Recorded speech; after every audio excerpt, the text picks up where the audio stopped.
again, because obviously, you know, we talked about this last week, but you can practice yourself, I don't know how much that camera's going to pick up, but by literally just holding your own index finger, and you can't see it, you can't see the rider doing it, because it's literally the difference.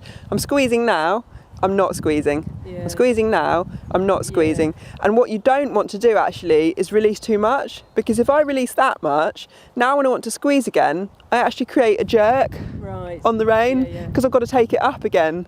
Yeah. So I'm opening that much, so I'm still holding my finger. If my finger wasn't attached to my arm, it wouldn't be falling down now. Ooh, I'll grab it in a minute.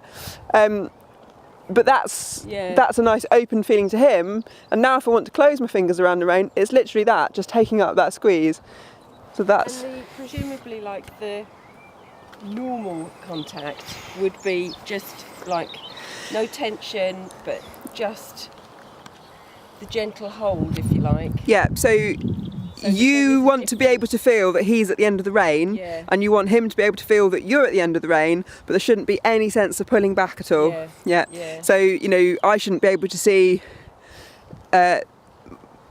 tension in the corner of his mouth because the bit's pulling back, but you should be able to, you know, he's there at the end. He knows you're there.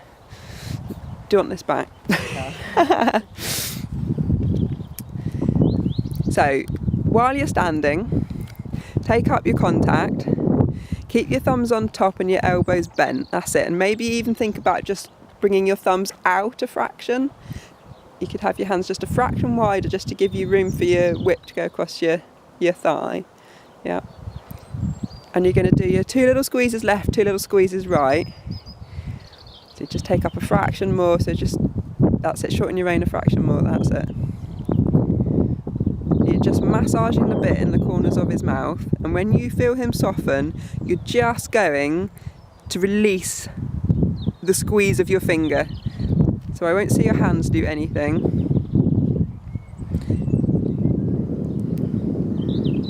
Good, yeah. And ask again. Good. And just release your fingers and now ask again.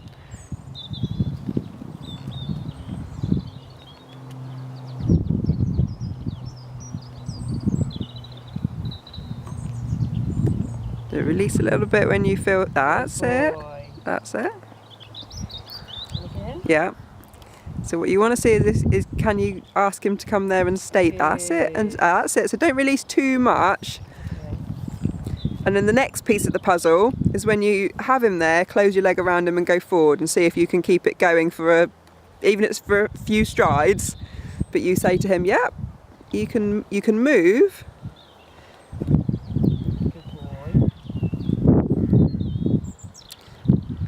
Just watch you're not fixing your hands down, so keep the bend in your elbow.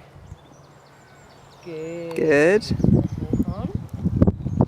Well done. Yeah, well done. 2 little squeezes left, 2 little squeezes right again. See if you can get him back in that position as you move, as you go. Keep the bend in your elbow. That's it. Close your leg on him. That's it. That's it. Legs on. So when he tries to sort of curl right back at you, just put your leg on to push him back up to vertical. That's it, good, good, good. Yes, and just let your elbows soften a fraction.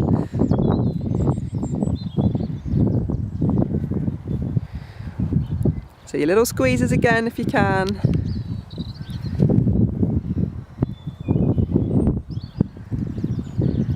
Well done.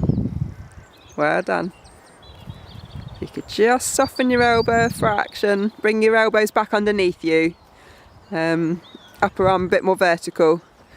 That's it. Yep. Yeah, good going, leg on.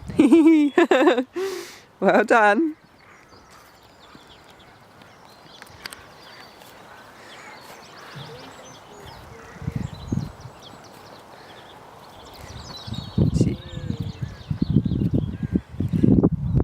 So you don't need to shorten your rein, but what you could do is bring your elbow back. Bring your elbow, that's it, yes, yeah, better, yeah.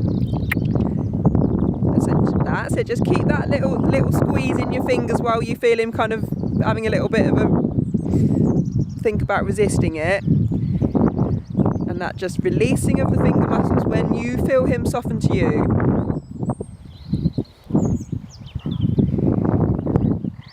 So there's a deal to be struck here, Scrumps. You soften to us and we'll soften to you. Good, yeah. And then it's going back up again. Yeah, so I'd come back to halt here and do it again in the hole.